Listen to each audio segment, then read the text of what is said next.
Hey guys, Joe here, and here I am to tell you about the top 5 series from Nintendo that were forgotten from Nintendo's history. I hope that you'll be able to learn something about these today, and that you'll get a little respect for these, and that maybe you'll be able to play these games on an eShop or emulator if you really do want to learn how great these games are. Thank you guys for watching, and I hope that you do enjoy this top 5. Earthbound is a very, let's say, different experience than a lot of other Nintendo games and a lot of other RPGs overall. In this world, you're just a young boy that goes on an adventure, but this game has a big quirk to it, that being that it is very close to present day in how life actually is.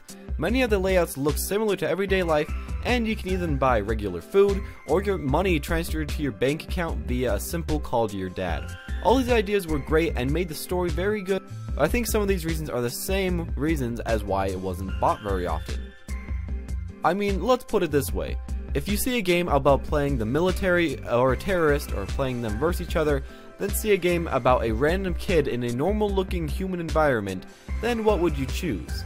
Now lately this game has been getting a lot more praise, and many people have told other people around the internet to start playing it, and I do agree.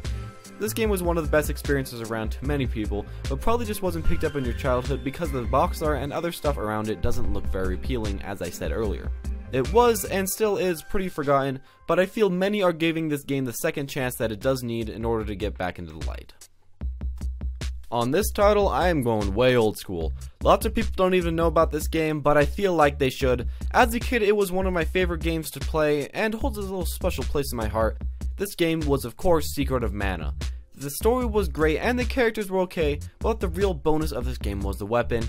In this game, it actually felt like the different weapons mattered. They added fun and added a lot of differences to the gameplay. Some examples of items were swords, spears, axes, and flails, and a lot of other quirky items too, and this made the game very enjoyable to play.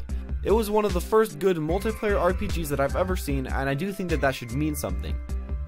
If you haven't ever seen or played the game, then I would recommend you to give it a go.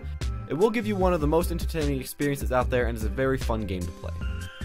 During the Game Boy Advance days, this game was one of the best picked up games around. It was pretty popular and had really good reviews. Many praised it as saying it was as good as Fire Emblem games, or maybe even a little bit better.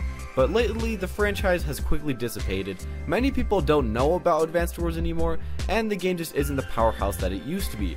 Unlike other titles on this list, it did get a title pretty close to now in the DS days, but it didn't help at all. It was a well-praised game, but the masses had forgotten about the series quite a while ago, so it didn't sell very well. If this keeps going on faster and faster, then Advance Wars will keep retreating into the shadows more and more. Let's hope that the new Advance Wars game on the Nintendo 3DS will revitalize the series, just like how Fire Emblem Awakening set a new flame to the popularity of the Fire Emblem games. F-Zero is a game that at its time was okay in popularity. Many enjoyed the new physics and the new interesting races, however, after a time the game just seemed to disappear. They got a few titles on the Game Boy, but that wasn't what the series needed. It was a console game, not a handheld game. Finally, after a long time, the long-awaited F-Zero on the GameCube came out, and it sold terribly. After that bombshell, Nintendo went packing on the series and hasn't done any major release since then. The saddest part about all this is that the main protagonist has become more popular in Smash Bros than in the original series. Many kids have no idea where he comes from, and probably won't know until the new F-Zero game is eventually released someday in the future. Mega Man was making a comeback with his newer games 9 and 10 a few years ago, and being in Smash, but I feel like his games are once again quickly falling into obscurity and will be forgotten by the masses. After that, he'll just be a Smash Bros character like Lucas and Captain Falcon, and no one will really remember where he came from. Now let's get to why he was forgotten in the first place. And the number one reason for that is just that he hasn't gotten very many games of late. His newer games didn't sell very well, and that just made the company that owned him not want to create more Mega Man games because you don't want to sell something that isn't selling very well at the previous time. As we see, not having games can really damper a series. Without new things to talk about or new physics to explore, a game will get old and lose all of its charm.